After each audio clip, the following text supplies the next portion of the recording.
Hello guys! Welcome na naman dito sa aking YouTube channel. Again, this is Yana and today's vlog, meron akong i-share sa inyo ng isang pinakabagong loan app na naman na kung saan pwede daw tayong makahiram hanggang 50,000 pesos. And ayon nga sa loan app na ito, ay mabilis nga daw ulit yung pag-process ng ating loan application at merong halos 4 months or 121 days na loan terms at akalain mo mga beshies, 0.05% lang daw yung interest. So ayon pa nga daw dito ay registered nga sa Securities and Exchange Commission, pero kahit registered sa Securities and Exchange Commission kasi diba minsan hindi pa rin sumusunod yung iba't ibang mga loan apps sa kung ano nga po yung pinapataw or sinasabi ni Securities and Exchange Commission pagdating sa interest at yung mga processing fees. Kaya naman, sa video na ito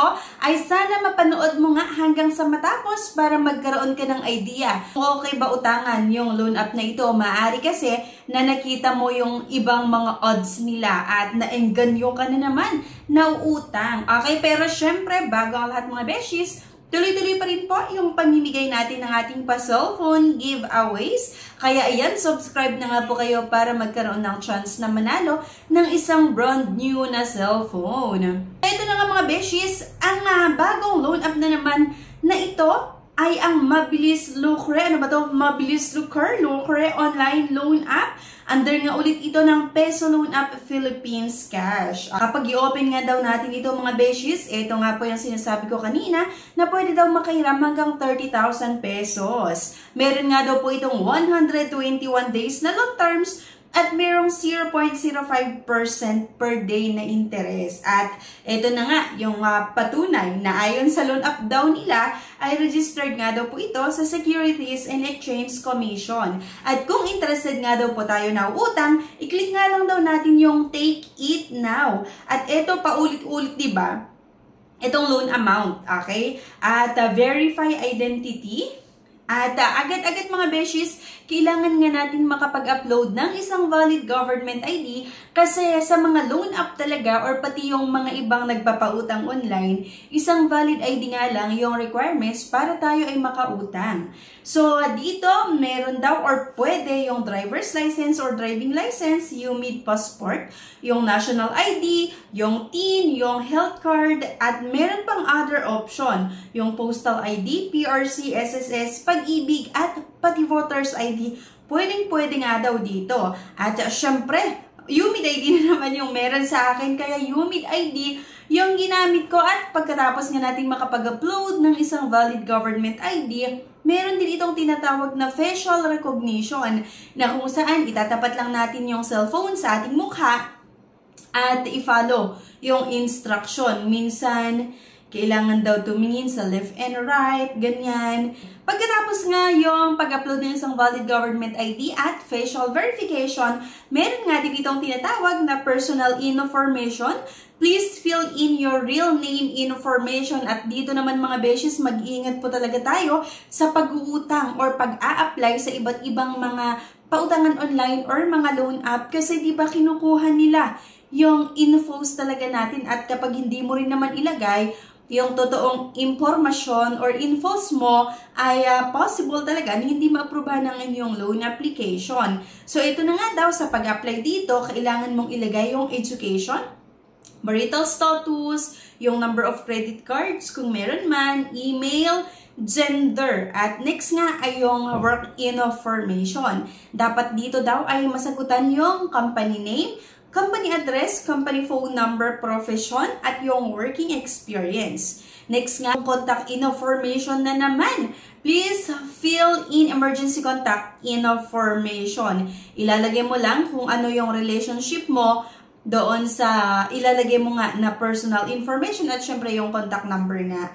At pagkatapos na ito mga beshies, pagkatapos nyo yung sagutan yung mga hinahanap na infos, mamimili nga lang daw po tayo kung saan natin gustong matanggap yung loan proceeds mga beshies. At dito, maraming option. Pwede nga daw via bank or via e-wallets. At kapag e-wallets nga yung pipiliin natin, pwede daw sa GCash, PayMaya, GrabPay, Coins, at Shopee. Diba? Marami yung option na ino-offer. Pero sapat na kaya ito para uutang kayo, diba? So, ayan. GCash na naman syempre. Yung pinili ko dito mga beshies at nakakaloka from 50,000 pesos, naging 30,000 pesos. Ngayon naman, ang ipapahiram nga lang daw sa akin ay 2,000 pesos lang. Diba? So, ito, loan amount 2,000. Yung interest ay 0 nga lang daw. Service fee, merong 800. Other fee 0. At amount received ay 1,200 pesos. Diba isang loan app na naman na napakataas yung processing fees, kaya naman hindi ko kayo ini-encourage talaga na uutang dito at maaari kasi na may nakita kayong odds yung loan app na ito, diba? Kaya ayan, at least diba nagkaroon kayo ng idea kung okay nga ba ito utangan. At ayon nga sa ating pagtatry, diba, na umutang dito, yung 2,000 pesos, agad-agad meron itong kaltas or kakaltasan ng 800 pesos at ang matitira lang na 1,200, yun yung ipapadala sa inyo kapag subukan nyo nga na umutang. At dito nga po mga beshies, yung sinasabi na 4 months or 121 days na loan terms ay hindi rin po totoo. Kasi 7 days lang po talaga yung ino-offer ng loan app na ito na loan terms. Kaya diba mangangamote ka talaga kung saan ka kukuha ng pambayad dahil nga po napakabilis lang or napaka-short term lang talaga yung ino-offer. Kasi kung makikita nyo dyan, yung first period ay kailangan kong magbayad ng 1,980 na kung saan halos buo ng inutang ko ay kailangan ko daw bayaran within 7 days. Kasi nakita naman natin dito na July 22, 2024, ang payment terms. Actually, naglagay naman daw sila dito ng second period sa August 16, 2024 na kung saan magbabayad daw ako ng 20 pesos, diba? Pero kalokohan ito, I mean, parang sinadya lang na mag-iwan ng 20 pesos para masasabi na isang buwan or mahigit isang buwan yung loan terms na ino-offer. Pero hindi po talaga kasi dito pa lang sa first payment terms na July 22, 2024 ay halos bayad na po yung utangin natin. Nag-apply tayo ng July 16, 2024 nga. Ang repayment date nga daw ay sa July 22, 2024. Kaya isang pautangan online na naman mga beshies na hindi maganda utangan. At sabi ko nga po sa inyo, napaka-short term, napaka-laki yung service fee. Daw kung titignan natin dito, wala namang nakalagay na interest, wala din nakalagay na other fee. Pero pagdating naman po sa service fee ay napakalaki. Dito sila bumawi, diba? Kasi 800 pesos. Sakalain mo 2,000 nga lang yung naprubahan. Then kakaltasan agad ng 800. And then kung ano yung matitira, yun lang yung babayaran mo. At eto pa ha, kinaltasan na nga ng 800 pesos ang babayaran sa due date or sa first due date nga ay 1,980.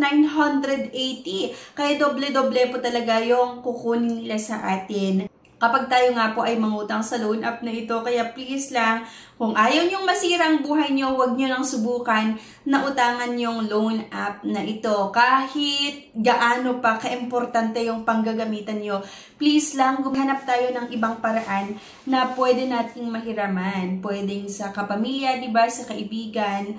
Ayan, kaysa naman uutang ka sa mga ganitong loan app, diba?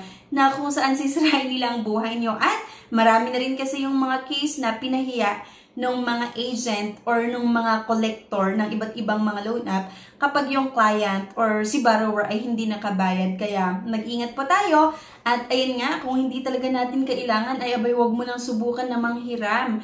At kahit nga gaano ka-importante yung panggagamitan mo ay gumawa ka ng ibang paraan, di ba? Yung tipong hindi masisira ang buhay mo. Kasi marami na rin po talaga yung na-depress dahil sa utang, dahil nga sa ganito kalaking interest at processing fees ng iba't ibang mga loan app. Okay? So, yun lang mga beshies. Anyway, thank you for watching and please don't forget to click the subscribe button. Sana like nyo din yung video at sana nga po nakakuha na naman kayo ng kaalaman or panibagong idea sa kung ano nga yung possible na may experience nyo sa loan app na ito. Thank you and see you on my next vlog. Bye-bye!